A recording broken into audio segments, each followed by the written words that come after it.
100 में 90 शोषित हैं, शोषितों ने ललकारा है।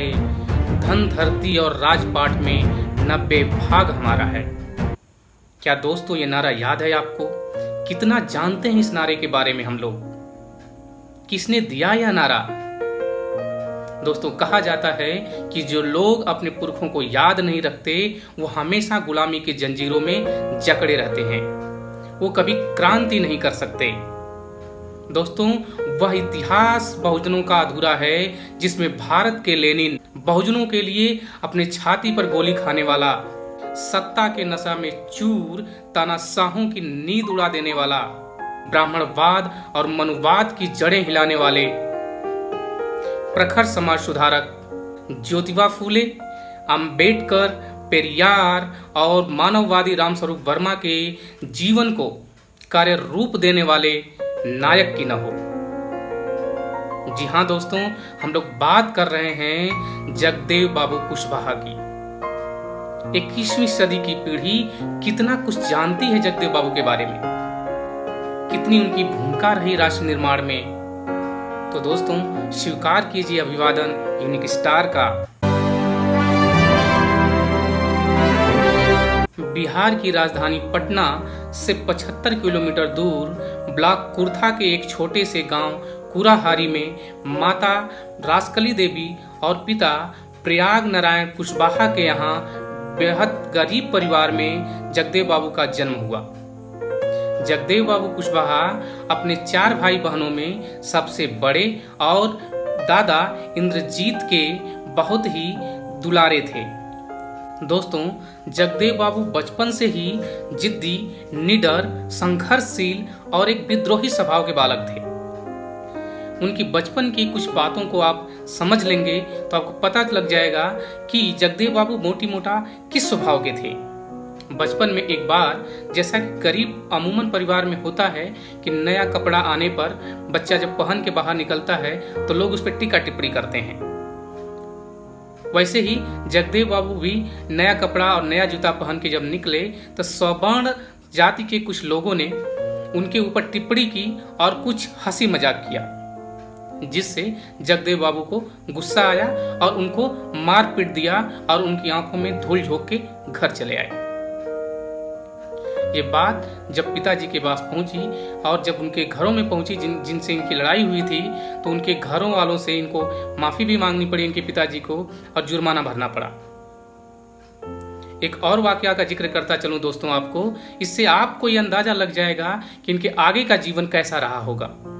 इनकी करीबी ये बताते हैं कि बचपन में जब स्कूल जाते थे तो एक बार इनके अध्यापक ने इनको बिना गलती के मार दिया थप्पड़ से और इनको भला बुरा भी कहा।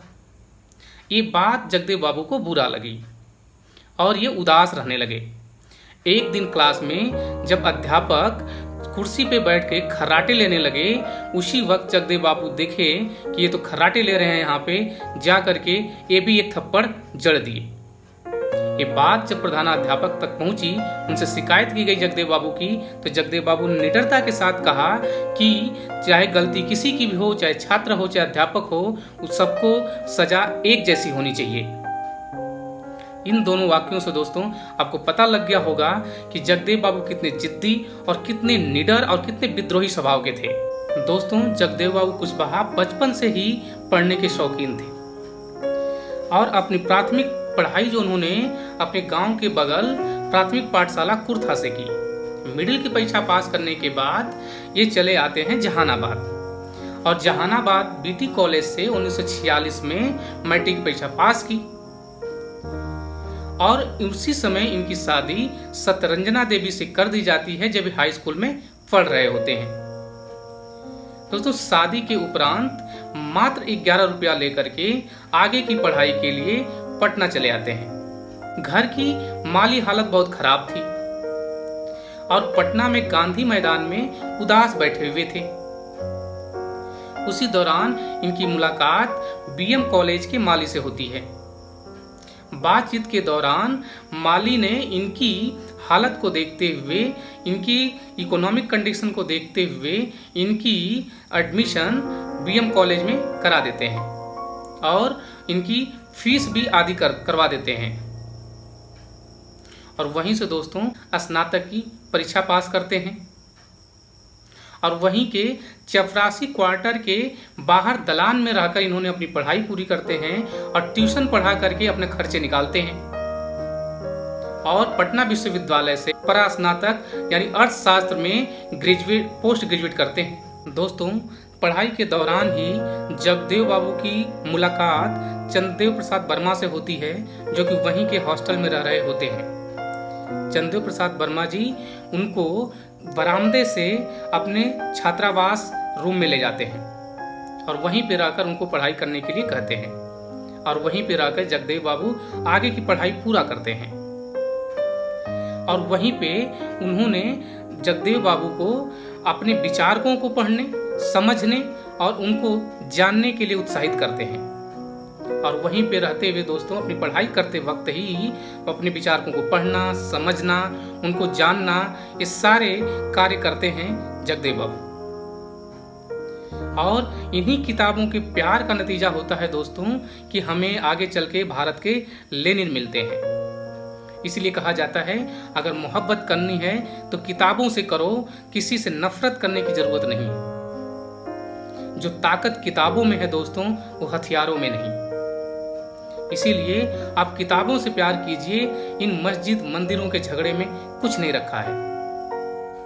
दोस्तों आगे की इनकी जर्नी कैसी रही, कैसे आगे की पढ़ाई किए, आगे का इनका कैसा जीवन संघर्ष रहा, इन सब चीज़ों के बारे में जानेंगे दोस्तों नेक्स्ट वीडियो में। आज के लिए दोस्तों इतना ही। अगर आपको लगता है कि इनकी जीवनी हर बहुजन लोगों को जाननी चाहिए, हर किसी को जाननी चाहिए, तो इस वीडियो को शेयर कीजिए, लाइक कीजिए। हाँ दोस्तों, इस चैनल को सब्सक्राइब जरूर करें ताकि आगे के दिनों में जब भी हम वीडियो अपलोड करें तो आप तक तुरंत पहुँचे बिना देरी के। तब तक के लिए दोस्तों बहुत बहुत धन्यवाद।